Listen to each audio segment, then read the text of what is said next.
Bienvenue dans cette nouvelle vidéo. Nous allons comprendre la syntaxe de la fonction index. Alors, la fonction index vous permet de renvoyer l'entrée dans n'importe quelle ligne et colonne d'un tableau de nombres. Donc, la syntaxe la plus couramment utilisée est tout simplement, on a la fonction index. Comme argument, on a tableau, numéro de ligne et numéro de colonne. Donc, on va voir de suite comment Excel en elle-même décrit cette fonction-là. Je vais au niveau d'insérer une fonction. Je recherche la fonction index avec i, index, voilà. Voilà la fonction index où Excel a décrit comme une fonction qui renvoie une valeur ou la référence de la cellule à l'intersection d'une ligne et d'une colonne particulière dans une plage de données. Donc, si on peut voir la syntaxe, voilà. Cela a deux types de syntaxe. On a premièrement plusieurs lignes d'arguments sont associées à cette fonction. Donc, sélectionner l'une d'elles. On a premièrement la syntaxe matrice ou encore tableau, numéro de ligne et numéro de colonne. C'est celle-ci qui est beaucoup plus utilisée, comme je disais tantôt.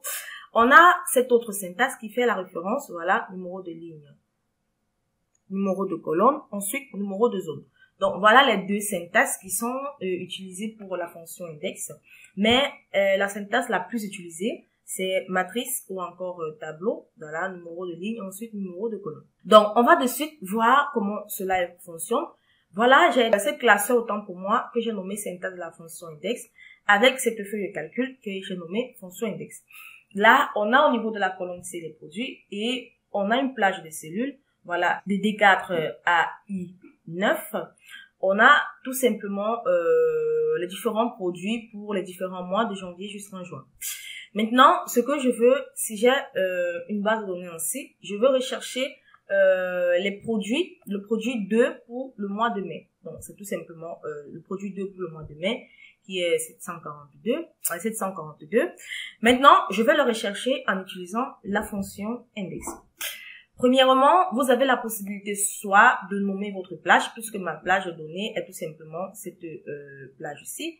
Donc, on a la plage qui va de la D4 autant pour moi à I9. Donc, vous pouvez soit nommer cette plage avant de l'entrer dans la formule. Donc, je vais tout simplement la nommer après l'avoir sélectionnée. Je vais au niveau de la fonction zone dans la zone de nom et j'entre tout simplement un nom. Voilà, je peux entrer données ou data.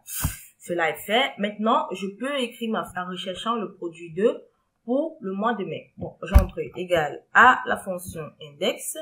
Voilà, Excel, c'est une fonction qui renvoie une valeur ou la référence de la cellule à l'intersection d'une ligne et d'une colonne particulière dans une plage de données. Voilà. Maintenant, la matrice, comme je vous l'ai dit tantôt, c'est le tableau dans lequel on recherche la valeur. J'ai nommé mon tableau tout à l'heure data, donc je peux entrer tout simplement le nom data et ma plage nommée est sélectionnée.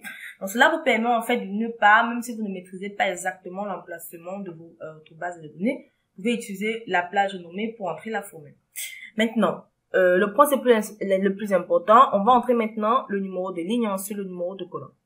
Je n'entre pas le numéro de ligne en commençant par compter par la première ligne, non. Parce que si je commence par compter par la première ligne, mon produit 2 se retrouve à la 5e ligne et mai se retrouve à la 8e colonne. Cela n'est pas le cas. Je me mets à compter le numéro de ligne à partir de ma base de données. Donc, à partir de ma base de données, produit 2 se trouve à la ligne 2. Donc, j'entre tout simplement le 2, point virgule pour entrer le second argument qui est le numéro de colonne. Et là, mai se trouve à la 5e colonne dans la base de données. Donc, si je commençais à compter par commençant par la colonne A, mai se trouverait à la 8e colonne, qui n'est pas ça.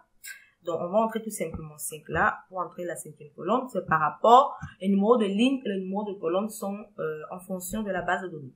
Donc, lorsque cela est entré, je peux cliquer sur entrée. Et là, comme vous pouvez le constater, j'ai le produit 2 pour le mois de mai qui est de 742, qui effectivement représente 742 pour le produit 2 et le mois de mai. Donc, voilà en quelque sorte comment fonctionne la fonction index. J'espère que vous avez aimé la vidéo. Nous allons nous retrouver très prochainement dans une nouvelle vidéo.